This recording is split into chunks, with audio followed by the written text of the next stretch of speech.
Great. Good morning, everyone. I'm Stacy Belender, and I'm very excited to announce today Dr. Val Olsted.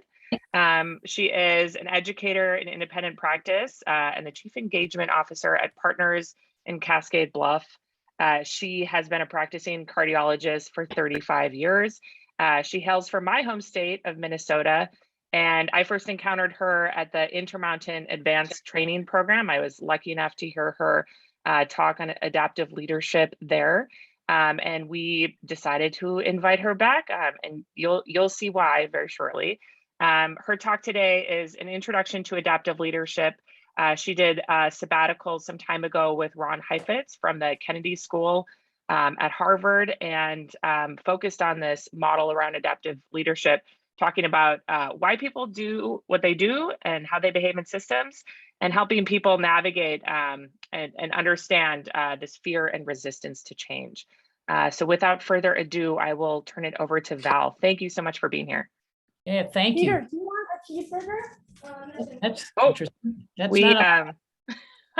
we need everyone to turn off their microphones because we're getting some feedback. Okay. So go ahead, Val. Anyway, it's great to be here. And I know that there's, you have lots of other competing commitments that you spent this time. I thank you for that. I also want to thank the people who reached out to me to say hi when they saw this lecture coming up. And as I was saying to the folks, to Lisa, Ame, and Stacy before you came on, I'm basically doing about a 2-day thing in 30 minutes. Now, I'm not going to talk so fast you can't piece the words together, but here's what I want to ask you to do. Is listen, I'm going to engage you for about half an hour, and then I want to invite you to either write things down or write them in the chat that we can bring back into a conversation for the last half hour. And I will finish 5 minutes to the hour. So basically what I'm asked to do is in the context of the Stanford Medicine Center for Improvement lecture to really talk about some fundamentals of adaptive leadership. Some of you know, have lectured in the CELT course and in the advanced, the ACIS course. I really have lots of people I've interacted with there. I know some of you also teach this way of seeing. So hopefully this is review for some of you and level setting for others. And I hope it can be useful. So what is adaptive leadership? Why spend your precious time listening to me talk about adaptive leadership? Well, as Stacy said, this is based on the work of Dr. Ron Heifetz. And this is just yeah. Yep. Please mute your audio if you have not yet. There we go. And I'm going to try to do it as well remotely. Okay. There you go. All right. Okay. So adaptive leadership this was language developed by Heifetz. One thing I'm going to say a little differently. There's still somebody who's not muted out there. We're tuning into your home life in ways you don't want us to. Anyway, I will proceed despite it because, you would not believe the conditions I've taught this course under sometimes. But okay, back to this. Okay, adaptive leadership is language developed by Ron Heifetz. One thing I would make of what Stacy said in her intro is I don't think about this as a model. Okay, I think about it as a description of what people do and what people who exercise leadership can do if they see differently, if they interpret human behavior with a way of seeing. And it's really almost a mindfulness practice, if you will, about leadership. And it's also developing shared language to describe what's happening. And it's really a way of looking at group dynamics. So I'm sure some of you are even expert in that area. This is a way of looking at group dynamics, what happens when people are involved. And then one of the reasons I think I'm invited to talk about this here is this is a way of looking at relationships and moving complex work forward in an organization, also known as improvement work, that really resonates with professionals in healthcare. It's got a diagnostic and intervention quality to it. So that's why. And again, this is the work of Ron Heifetz. He developed this language in a mid-career program that he taught at Harvard for 30 years. It was the most popular course there. It still is. It's called Exercising Leadership, Mobilizing Group Resources. And he developed this language from listening to people who'd been out in the world trying to make stuff happen and created the language as they described what was hard working with other humans. Now, I'm going to talk about 5 big ideas about adaptive leadership just to anchor you here. And the first one is really foundational, and I kind of alluded to it a moment ago, which is recognizing the importance of mindful reflection and action. What do I mean? Well, Heifetz, of course, uses his own language. He uses a metaphor. I'm going to use several metaphors in this talk, but the metaphor he uses is balcony and dance floor. What does that mean? It means that you're acting, you're doing your thing, but you're also stepping back and saying, how's this going? And so the idea is, as a person exercising leadership, moving work through a system, is when you're in a meeting and your mouth is moving, to also step back and say, this is not going well. How do I change direction? But it's to toggle back and forth between the balcony and the dance floor. So when you're on the dance floor, what does that mean? It means being engaged with the work, being credible, that people know you understand how they feel and the work you're asking them to do. And it gives you a sense of what the context is like. That's the dance floor. The balcony, when you're on the balcony, you step back and you can see patterns of behavior. You can say, what was that about? When somebody yells at you in a meeting, to say, okay, that's just not about me being a bad person. I'm not a bad person. What were they projecting onto me? What was this about? It helps you gain insight. It helps you reevaluate your assumptions and see new connections. So this moment here, the reason I start here is this idea of acting and interpreting, looking at what you're doing and trying to make sense of it. This is the foundation of this way of seeing. It's actually staying present enough in your own mind to watch what's happening in real time, not just to do the same dumb thing over and over again. All right, so that's one big idea. Now, I said there were 5. And there are different lengths, so I'm not 1/5 done. Here's the second big idea. This is the one Heifetz is most famous for.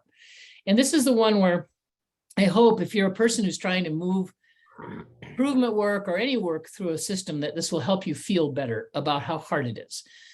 What Heifetz did is he basically made a distinction between 2 kinds of problems: technical problems and adaptive problems. Okay, technical problems are problems where the answer already exists and you just need to apply it to the problem.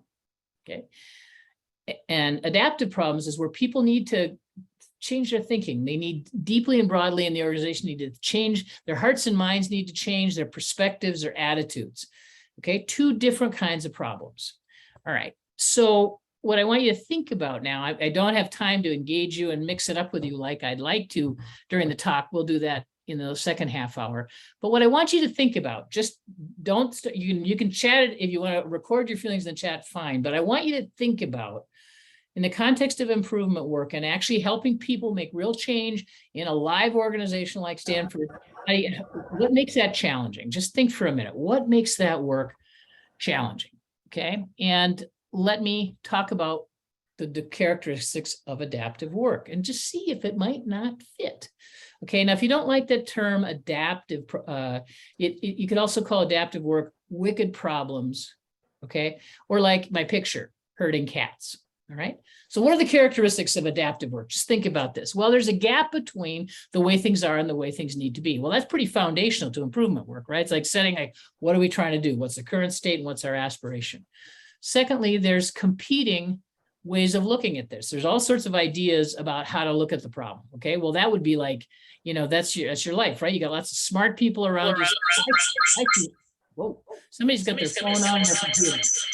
You have your phone on, it's going to make that noise. So, okay, there you go. All right. I've done this so many times. I know what the various weird sounds are. All right. So there's competing, there's lots of different perspectives and ideas. The other characteristic about adaptive problems is they require difficult learning. What does that mean? It means smart people learning in public and saying, I don't know. Oh, isn't that, you love to do that at Stanford, right? Say, I don't know. Not so much. The other characteristic of adaptive work is it takes longer. Okay. Now, I bet, if I could hear from each of you, if you've been involved in improvement work, I bet you that most of you have had the experience of saying yes to a project because you're pretty sure you knew how to do it anyway, and you just wanted to kind of look good because you could do that one great PDSA and be done. And then you start doing it going, whoa, there's people in this system. Oh, man, that's what I'm talking about. It takes longer than technical work. It means trying new things. So adaptive work means experimenting. It means, taking a step, evaluating it, and taking another step. It also means engaging people, also known as stakeholders, across boundaries, people who never talk to each other, who don't talk to those cardiologists, they're too difficult. It means talking across boundaries to engage in new work. It also, this second to the last thing, it's kind of a lot of jargon, but when I say generate disequilibrium, distress, tension, and chaos, it gets clearer as I go to the word chaos. When you're asking people to do things differently, they don't like it. They don't like being incompetent. They don't like to change things the way they've recognized it. They don't like to feel incompetent. They don't like to subject themselves to the story they're telling themselves about why you're imposing this on them. So people misbehave. They get scared. And the bottom point is really the key here is, we're very fond in organizations of saying people fear change. That's not true. People don't fear change. They fear loss. And that's actually a famous quote of Heifetz is people don't fear change per se, they fear loss. And I think really think about that. It's like, what are you asking them to leave behind? Particularly in improvement projects, you're often thinking about, well, this is something that doesn't work. We're going to try and make it work. And the old way, they still know, they kind of know where they stand. They know how it works. And you're asking them to leave the known present to create this future where they're not sure where they're going to fit, what it's going to look like. Okay. So what I want you to just stop for a minute and think about these things I just described of adaptive work and give yourself, take a big breath and just say, oh, I am not a bad leader. Adaptive work is just hard. Okay. And it's actually, we often, those of us in healthcare, depending on no matter what our roles, we have a lot of technical expertise, and we're actually, in a lot of ways, enculturated early on in our careers to attack problems technically. There are technical problems where the answers are known, but when people's hearts and minds and their behaviors and attitudes are in flux, things get challenging. So let me put it another way. So adaptive work is the work needed to go from the way things are to that desired state. If you want to put in that gap, if you want to put the quadruple aim in there, you could do that. It's hard. If the quadruple aim was a technical problem, we would have fixed it already. All right. And it's like, how are we going to talk about value-based care? How are we going to talk about patient experience when our staff are overworked and burnt out and like going a million miles an hour? How are we going to do this? So it's adaptive work. And adaptive leadership, which we're talking about today, is the activity that you do that mobilizes people to actually do this stuff. And that's what I'm going to focus the rest of my comments.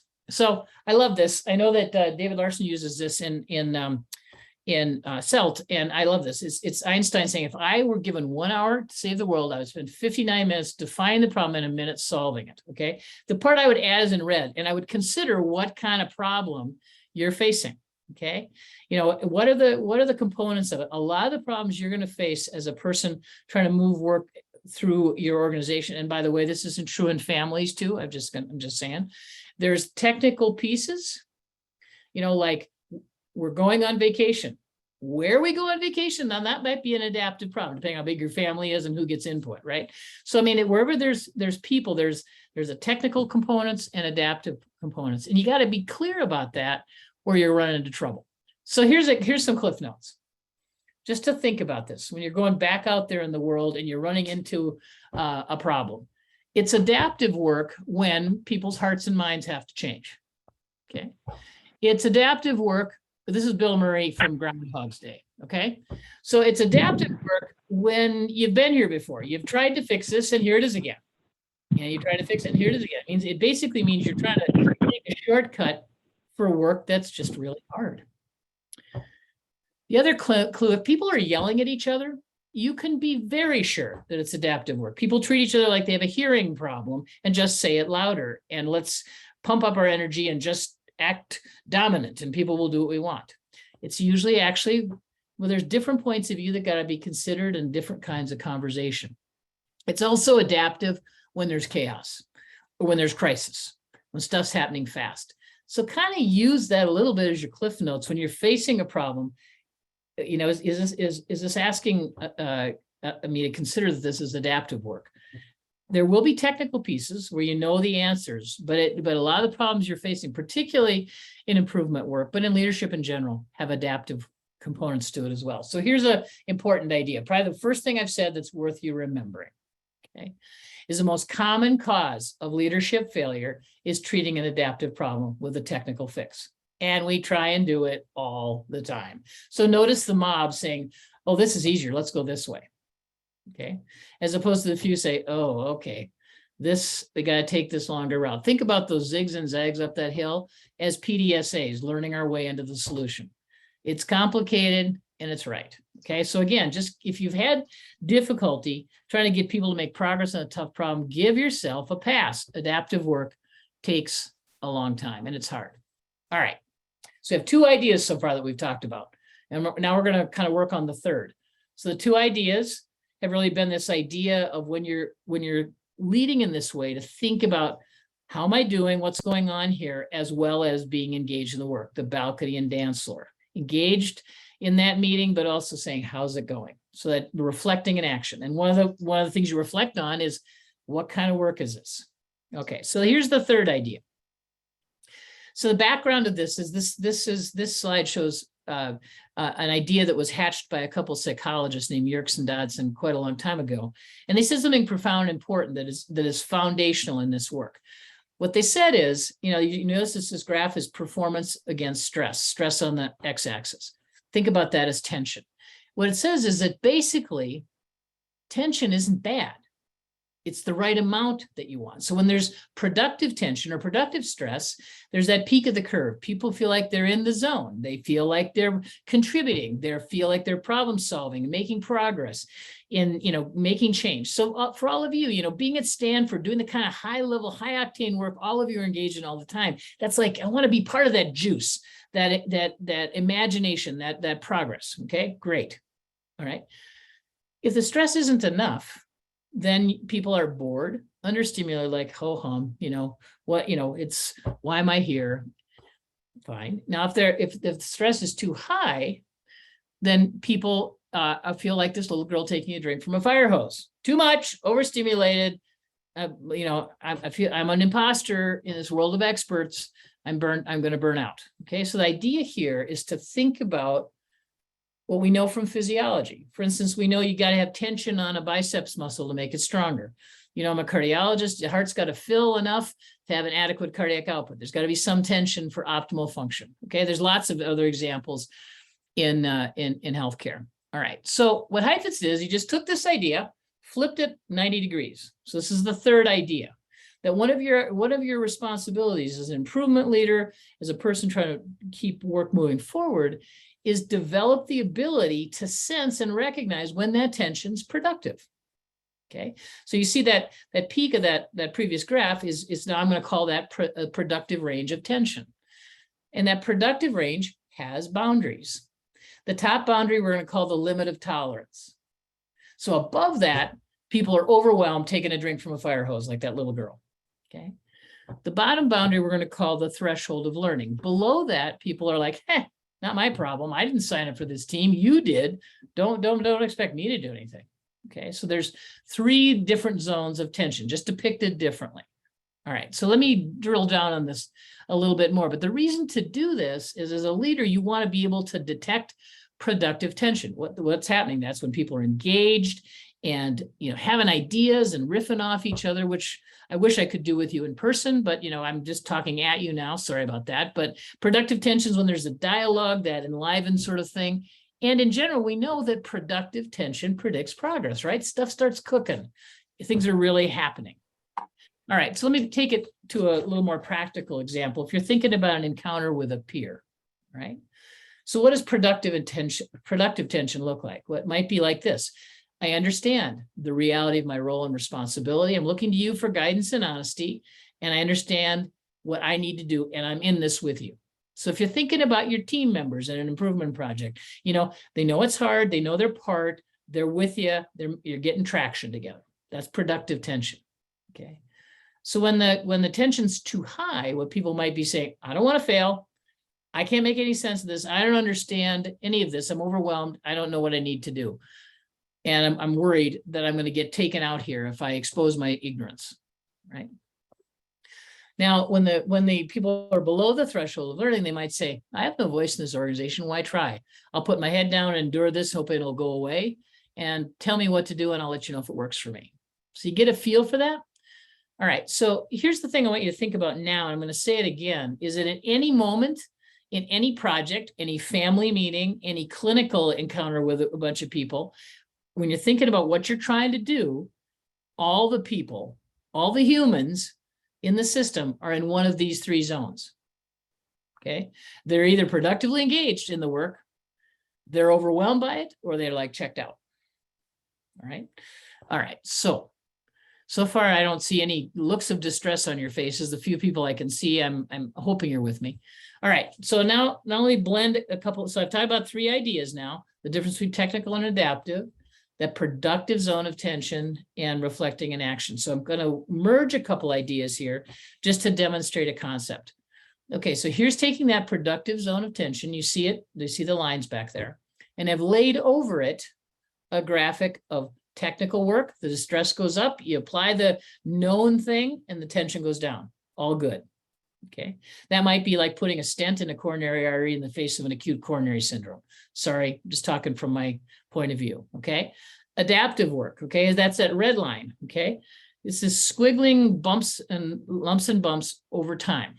Okay, now that, you know, this graph isn't quite right, because if I draw it to scale, that adaptive that red line would be 10 times longer.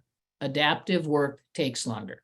That's why we love to short circuit and see if we can't just have a quick fix to make everybody happy and make this problem go away.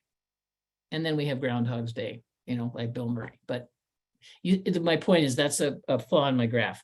The other thing about my graph is that, you know, that red line looks like we're keeping tension productive through the course of adaptive work. That's not true.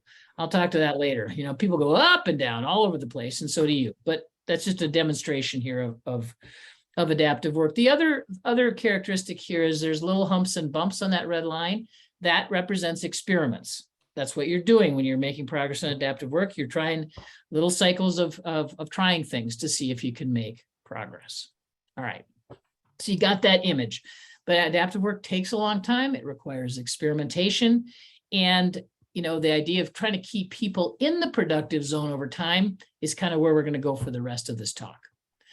That means working with people, also known as stakeholders, when you're thinking about improvement work. Okay. You remember the important things about stakeholders is that they are human beings and they're around you in 360 degrees.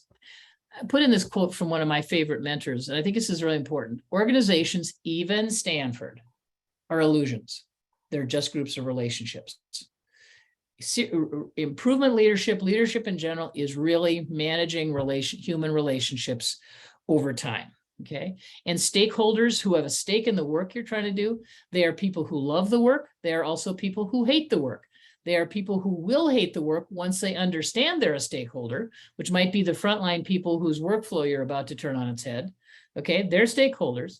Your boss would be a stakeholder, but you got to think about the relationships. So I'm going to give you a couple things to work with to think about stakeholders. So I told you I'd talk about metaphors, and here's a metaphor. This is my favorite metaphors about stakeholders. It's called the cone in the box, or why airplanes crash. Okay, now I'll talk about airplanes in a second, but I want you to, again, in the improvement context, I want you to think about a project you've worked on or are working on as that cone. Okay, and there's this metaphorical box around that has two holes. All right, you're looking at that cone in the box through eyeball A up at the top. Okay, and when you look down at that hole in the box at that cone, you see a circle. Okay. And if one of your other stakeholders is looking at the problem from the point of B, they see a triangle. I know it could be a trapezoid, but just work with me here. Okay. So there's one perspective sees a circle, the other sees a triangle. Can I have some nods? Do you see what I'm talking about? There we go. There we go. Good. Good. Sign of life. I like it. All right. Thank you. Okay. Okay. All right. So when you're working with stakeholders, and you say, I see a circle, and somebody says, I see a triangle, you have three choices. When you say circle, they say triangle, you can say, it's a circle, it's my project. You will get nowhere, but you could do that. Choice B is you say, I see a circle. And let's say your boss says, no, I see a triangle. And you say, yeah, okay, it's a triangle. Not. Okay, that would be passive aggressive. You could do that and you'd probably live to work another day, but that wouldn't really help make progress. So what I'm going to suggest is when you say circle and somebody else says triangle, you say, huh, how could they see that? How could it look like that to them?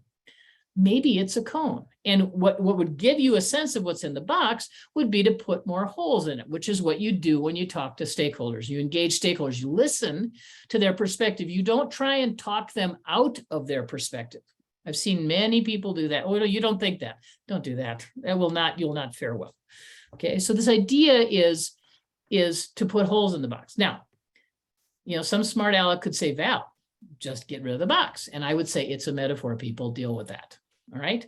The idea is this is why we talk to people who are in the system, because they see stuff that we don't see. They see things differently that we need to know about to help others make progress. Okay. So that's one idea about stakeholders. Here's another one. Now this is lumping together again some of the things that I've said already. And here's that productive zone of tension. Okay. And I'm going to add the metaphor of heat here. Okay. Remember I said at any particular point in time, relative to the piece of work you're trying to do, people will either be in the productive zone. My little graphic means things are cooking. Okay. We're making progress. Right. Or they will be above the limit of tolerance, overwhelmed, like, oh man, what's going on here? I'm overwhelmed. And then we're going to say the heat's too high. Okay. Or they will be below the threshold of learning and kind of apathetic and think it's not my problem and the heat's too low. But what I want you to really think about, any problem you're thinking about that you're trying to mobilize people to approach, first of all, you got to frame the problem, like I said before, remember Einstein's quote. And then you got to realize in response to that problem that you've just described, people are going to have a reaction. A subset are going to say, great, let's make progress. Another part are like, no way, you're going to move my cheese, you're going to rock my world, no. Or others are going to say, what's the point? Okay, but they're going to be in one of these three areas. This is going to be important. Okay, so now we're going to develop the fourth idea. Okay, so again, just to keep, I don't want to be annoying, but I'm just trying to keep you oriented. We talked about reflecting and acting, that big activity. We talked about distinguishing technical from adaptive. Okay, we've talked about sensing a productive zone of tension. Now, this fourth idea is there's a difference between the title you have, your authority, and how you use it. Okay. All right. Authority and leadership are not the same thing. We often use those together. They're not. Authority, power, and influence are tools in the exercise of leadership, but they don't guarantee it. Think about it for a minute. You know people who have power, authority, and influence, and they don't necessarily use it constructively. Okay. So they're tools, but how you use it in the exercise of leadership matters. Now, notice I'm using the term exercising leadership. What I'm saying is leadership is an activity. It's kind of how you get people going to make progress on difficult problems. Your title doesn't assure you can do that. Your title helps you scare them a little bit, but I would even make the case that sometimes your title puts all sorts of constraints on you so that they actually, don't really believe you're trying to help them, that you're actually more trying to, make sure that you don't want to fire them. Okay. So this idea of using authority, power, and influence well is key here. Okay. So let me put it another way. Your authority. So many of you have titles. You're the chief of this or the director of that or whatever. You have a title. That's your formal authority. What I know, because you're spending an hour with me at noon when you could be doing something fun, you're also people of influence. You're people who get other people to do things. I'm going to call that informal authority. You're people who can get other people to make progress. So what I want to do is focus on that influence for a minute, because actually the truth is, no matter what your title is, you actually need to use that influence to get people going. Your title doesn't really help you. It can help you a little bit, but it also can hinder you. All right. So what my point is that your ability to constructively influence people is a critical resource to your ability to exercise leadership, whether or not you have a big title. So a couple things I want to say about influence. I could talk a whole day about influence, but let me just say a couple things. Okay. When you're trying to influence another human, again, whether you're related to them, married to them, or report to them, they report to you, you share a call, I don't care. When you're trying to deal with another human, you're trying to influence them, what you have to do is be clear about what you want. Not some sort of vague statement. So people are like, what? You want to be clear about what are you asking people to do? And as clear as you can be, that is not patronizing. Okay. You're all in academics. You're basically teachers. You're all teachers, no matter what context you're contributing at Stanford in. Your people look to you to learn how to do things. So it's not, think about it being a teacher to be clear about what you want. So often what I see, and this is particularly bad in academic settings, people hold back because they don't want to insult some smart person they're trying to talk to. So if you're actually clear with a smart colleague, that is not patronizing, that is being clear. So they know what you're asking. The second thing, and this is really important, when you say something to people, they're going to have a reaction. Okay. And what they're going to reveal is their perception. One of the things that humans do predictably, when you ask them to change, they're going to catastrophize and be pretty sure you're going to ruin their world as they know it. Okay. However people react to your request, that is data. That's as much data as a hemoglobin A1C or a potassium. Okay. It's data. What it's showing you is where they are at right now. And again, what you don't do is tell people, no, you don't think that way. Because here's the truth. Perceptions that people have from the past are projected onto possibilities for the future. And that's worse in times of uncertainty. Okay, so people's perceptions are going to come from their past. So anybody who sounded like you, looked like you, had your role, was an improvement project. I mean, all that stuff gets on you until proven otherwise. Okay, so you guys, this is a reality. This is why this work is hard. All right. So here's really what we're talking about with adaptive leadership is exercising leadership to make progress in adaptive work means disappointing people's expectations that things will stay the same and comfortable for them at a rate they can tolerate. If they can't tolerate it, what they will do is they'll show you in their behavior. They will ignore you, try and silence you, or distract you in infinitely creative ways. Again, remember, this works wherever there's people.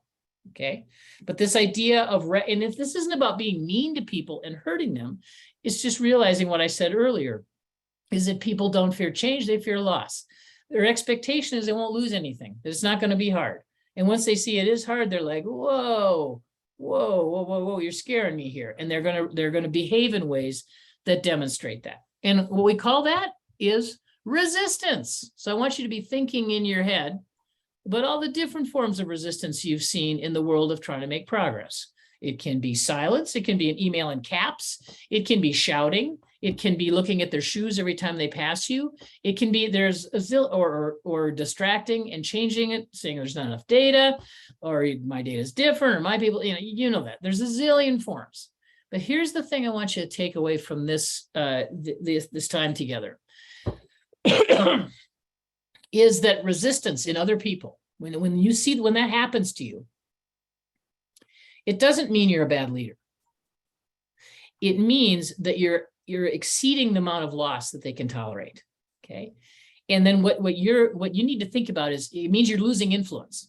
It's like, how do I tune up my influence? How do I try differently? Again, you can see, here's that mindful reflection. Like I just did that, how'd it go? Oh, not so well. Okay. Now what do I do? And what I'm going to suggest is when you run into resistance, you clarify your intentions, because people will have made all sorts of stories up about what you meant and that you're going to end life as they know it. Okay, so come back to what you're asking them to do and why. Refine your approach, try differently, not just louder. Again, I'm embarrassed to tell you, eyeball to eyeball, that the way I was trained as a young cardiologist was just to say it louder, just be scary, just, pick a fight and they'll leave you alone because they just don't want to mess with you. It's embarrassing, but I had to unlearn that. Okay. But you want to refine your approach and then try again. You notice that little cycle down there in the lower right-hand corner. You observe, you make sense of, you intervene, and you keep doing it. It should look a lot like a PDSA cycle. That's really what I'm talking about here, is what's going on and how are we doing here. All right. Okay, I realize I'm not going to finish in half an hour, but I'm not too far from being done. So start percolating with your questions. So here comes the zinger idea here that I think can really revolutionize your way of thinking about leading. Now, those of you who are fast readers think I made a mistake on this slide, but I didn't. So let me just convince you. First of all, you've seen parts of this slide before that I just changed the title. So I want you to think about making progress on work you care about. Okay. And notice my little red subtitle, that what people won't tell you, their behavior will reveal. I said this earlier, but I want you to come back to this. This is about observing and interpreting human behavior, not their words, their behavior. Okay. The words are part of that. The words are narrating the behavior, but it's really like what's happening here. Okay. Now, you see on the left-hand side of the screen, the little levels of heat. So all I'm doing is reminding you that the heat's high when people are above the level of a limit of tolerance, and the heat's low when they're below the threshold of learning. You also see the lines, you see the technical challenge, the black line going up and down, and you see the red line. Now I've represented it a little more realistically than I did in that first diagram, didn't I? It's like, as you go through work, you're in the productive zone, and then suddenly you come to work Monday morning after a relaxing weekend, you open your email and you melt down, okay? Because you're behind. All right. And the tension goes up, and then you bring it down. And so you and all the people you're working with, they go up and down. The heat's too high. They come back to the productive zone, then they check out, then they're up and down. So that's really what you're dealing with. Now, here's the part where you think I might have made a mistake on my slide, but I didn't. And this is, if you're just about done listening to me, get this idea. Okay. When people are overwhelmed or above the limit of tolerance, they will blame others, often you, distract attention by changing the subject, or go, look over there. It's not, more data, whatever, a zillion ways, or deny that there's a problem. Now, when the heat's low, people will blame others, often you, distract, and deny. So what am I saying? What I'm saying is that resistance looks the same. Now, really get this. Resistance looks the same when the heat's high and when it's low. Okay. You don't know. All you know is this fifth idea, is that when you see resistance, it means they're not in the productive zone. That's all you know. Okay. And what I'm going to suggest to you, this is why we could talk a lot longer here about what to do next, but when you meet resistance, you got to make a choice. You got to make an interpretation. Do I think they're overwhelmed, or do I think they just don't care? I will say this a couple more times, but I'm going to caution you to not go to the reflex that most of us were acculturated with in healthcare, which is to assume that people who resist don't care.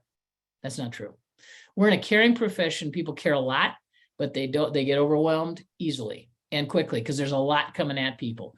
So most of the time, I'm going to make the case that the heat's high. But just in this introductory lecture, I'm going to equip you with some ways of trying new things. So once you see the resistance, you got to try something. If you think the heat's too high, I'm going to suggest acknowledging this is difficult, or validating people's reaction, or simplifying and clarifying, break down the problem into parts. Or the last suggestion is to restore or add or reallocate resources. I don't mean money. I mean time, attention, training, pacing. Think what do people need to take a next step? Remember, one of the important things you learn in improvement work is even though you want to design that one perfect, fabulous PDSA, that's not how you make progress on improvement work. You take steps, and then you take another step, and then you take another step. So a way of thinking about just what is the next step we can take. That's how you lower the heat. So how you'd know you were right if you thought the heat was high, you try one of these things and people would stay in it a little bit more. They'd get a little bit better. Okay. Now you can decide, oh, this person, the heat's low here. So then you raise the standards, you increase accountability, you try and get them to stretch. Okay. But these are, you behave differently when you raise or lower the heat. I just want to expand your way of thinking about reacting to the behavior that comes to you. Okay. So the point is you'd see the resistance and then you try something. A big thing I'm going to say several times is my suggestion is that you first try lowering the heat, because most of the time you'll be right. Okay. All right. So how does this all, so this is basically the PDSA cycle I'm talking about. You basically frame up the work. Like I said, you you talk to stakeholders about it, and then they have a reaction and you see how they're responding. And then you try something. Those who are resisting, you raise or lower the heat. You try something. And then you say, how'd that go? And then you try again. And you try your interventions, you assess the response, and you keep trying to maintain relationships over the course of work. And around and around and around we go. Another way of saying what I'm saying is when you're exercising leadership to do improvement work, you got to keep an experimental mindset. Okay. You basically have to keep yourself facile and be able to go back and forth between the balcony and dance floor and say, how's this going? And remember that resistance looks the same when the heat's too high or when it's too low. And you got to keep rechecking your assumptions. I can't miss the opportunity here to use the example that I'm suggesting here, that what looks like laziness may be exhaustion. I want you to think about burnout. I know you talk a lot about burnout at Stanford. I know it's in everybody's language. Okay. Do people burn out who don't care? No. It's the people who care so much they don't know what to do anymore. And that inert response of just caving and just saying, I can't do it anymore, is the heat is high. It's not low. Okay. In the case of burnout. So burnout is a case of really high heat. So you think about the things that help. It's breaking it down. It's giving people resources. It's acknowledging. Think about those sorts of things. So I just, as a leader, I just want you to keep checking your assumptions about how you're sizing up the situation. And here's the bottom line. If you do something as a person exercising leadership and it makes things worse, stop doing that and do something different. Don't just do it louder and again, just because it's the only thing you can think of. All right. All right. So this is the thing I'm trying to, I've alluded to. I like Tina Fey. I just love her face. And I'm almost done. So get going with your really good questions for me. I just have a couple more slides. Is this thing, we all make this error. Okay.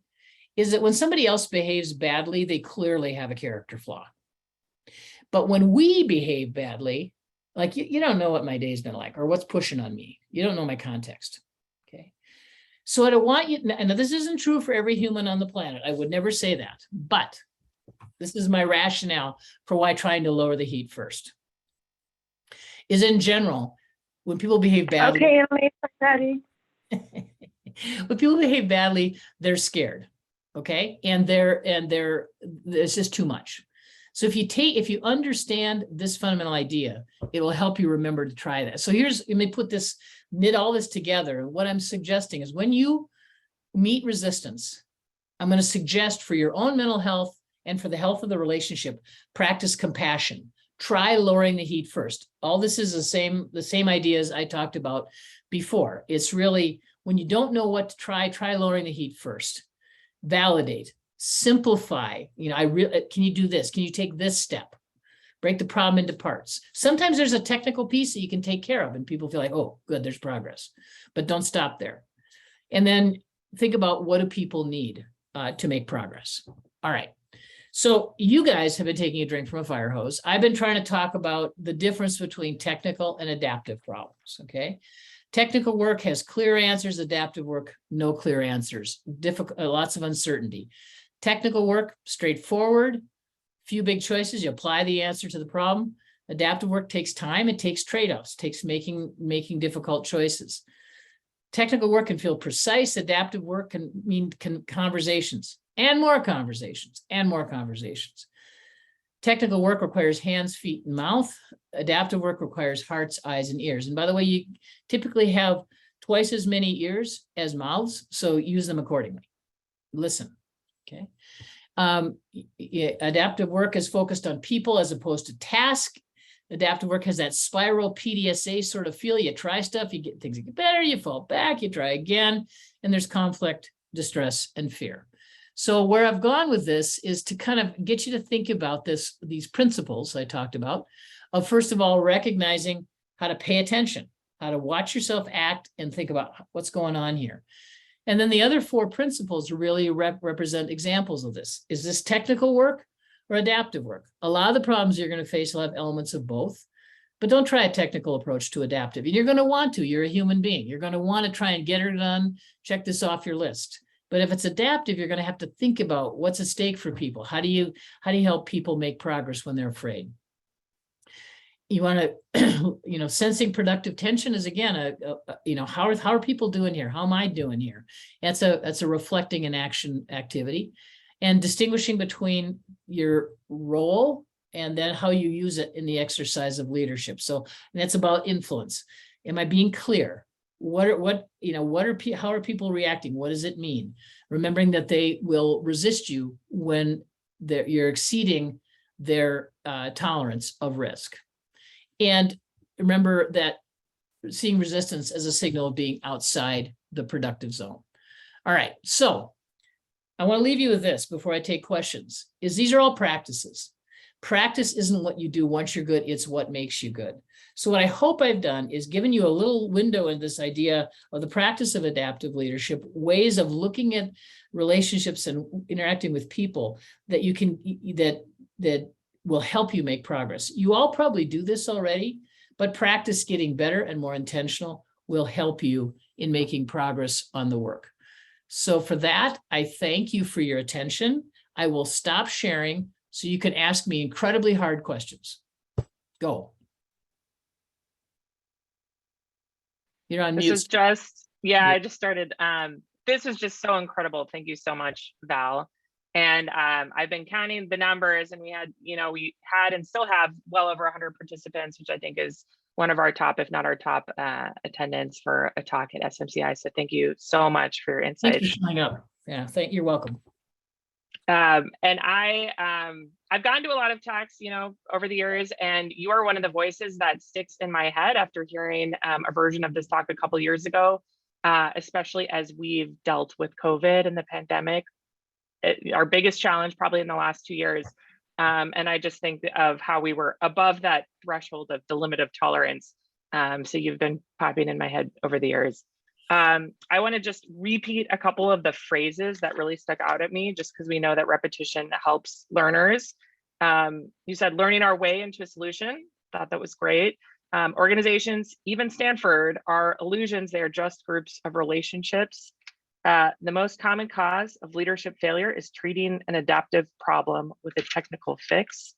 And then I like this. Adaptive work means disappointing people's expectations that the things will stay the same at a rate they can tolerate. So I just love that. A lot of us are in mid-career levels, in the middle of our career. And, when you hear a talk like this, there is sort of a feeling of like, well, this is a great talk, but I wish my boss was here and I don't see him here. So and I think someone even sent me a chat. Can we send these slides to leadership and teach them? Someone actually put that in the chat, which the slides and the recording will be available on the website with us on the SMCI website.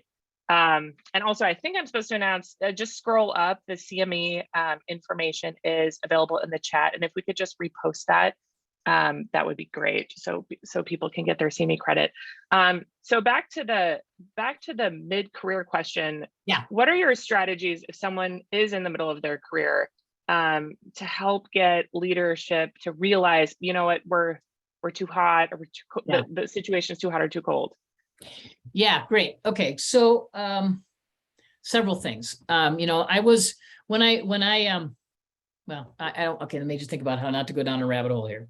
All right, I'll keep it focused. I think that the key is to remember your boss is also a key stakeholder, and these kinds of ways of interacting with other humans, it isn't hierarchical. It's really it's a dialogical thing. So when you think about being in mid-career and being asked to do something that you either don't understand or you disagree with or you're concerned about, is to think about, okay, how do I find a way of thinking about what we're trying to do together, frame it in purpose, and say, this is my concern because. And the most important, the way I'd say this is that when you think of loyalty to your boss as going along, that's not true. Loyalty is being truthful but respectful. So I think that that's what I'd say, is that to try and develop some courage to tell truth to power. Yes, it has a risk, and when people come back, like let's say with a sharp, snippy reply, recognize that the heat can be high on them too. So this is why what you hear in mid-career a lot of times is come to me with a solution. Don't come to me with a problem. Okay. And I would say come with both. Say, if we're trying to deal with this problem, here would be a solution or a next step. What do you think? So I think it's, one of the ways that we can stress out our bosses is by barfing our problems on them. Okay. And that's not a good thing. That's not a good career strategy ever. Okay. It's demonstrating some understanding of what the problem is and what a realistic next step would be. Or frankly, for our bosses to interpret some of the behavior that they're seeing, what it might mean. They may not know. Now, I can't guarantee it's going to go well, because a lot of the people that we all report to were socialized very much to do, use authority as the definitive answer, and are as seduced by technical fixes as all of us. But they are all purposeful people who want to make progress. So I think in mid-career, learning to find a way to use your voice authentically, honestly, but not try and solve it all in one great maneuver, and don't shame people and don't tell people they don't think what they think.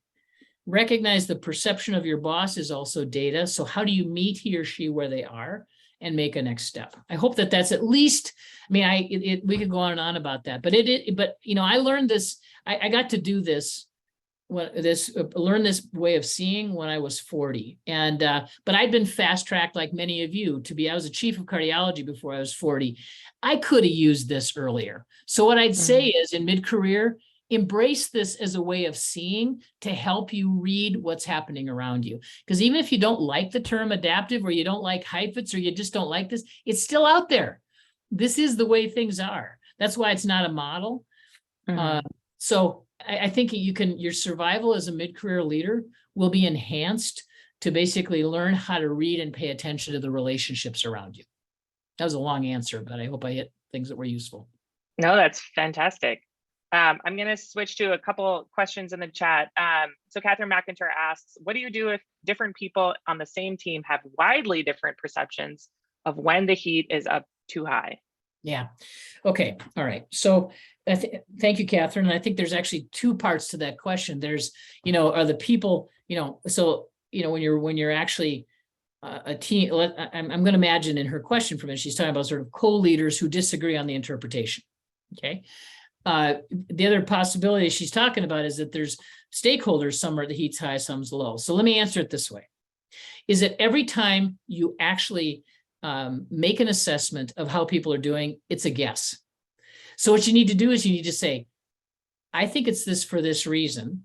And so when you say, I think the heat's high, you say, because people are avoiding the work in this conversation, you use the real-time contextual stuff you've witnessed to justify your interpretation. And then you say, I think a next step might be to break the work down this and this way. Here's where it gets hung up. I think where the nub of Catherine's question. I think the mistake people make is about judging heat is they start thinking about people's home life, their pay schedule, they think of external things. When you're judging heat, you have to think about it in terms of the project at hand, the work at hand.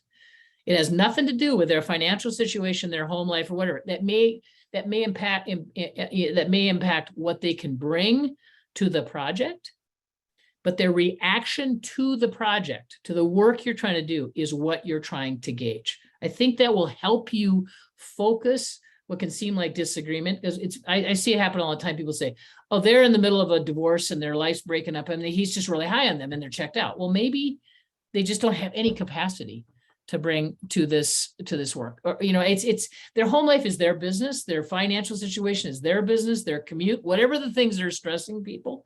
But it's how are they reacting when we talk about in this project, we need people to try this. And they say, oh, that'll never work. Okay. Do they really not believe in it, or they just can't do one more thing? I hope that helps. That's a great question. And there's so many, I could talk about that all day. So let me take one more, and then I realize it's 5 to the hour already. Boy, that went fast. Yeah, that's great. Someone is asking, how do you deal with leadership which attempts to apply technical solutions to adaptive problems, or essentially resistant to adaptive solutions because of the resources required, time, money, difficult to accommodate? What I do, this is again another great question, is that when you actually look at it, if you keep doing the same dumb old thing over and over again and you don't get anywhere, that takes resources too. It takes, because people lose hope and faith and belief that change can happen. What I do is I basically would say, okay, I think this is more than just trying this. I think this is scaring people because I think hearts and minds need to change. Can we additionally try this? There's a technical piece. So the person pushing a technical fix isn't wrong, that's part of it. It's just insufficient. So you might say, I can see us doing this, but it's insufficient because I think we should also try this, because people are frightened by this, or they're distracted by that. So that would be one way of approaching it.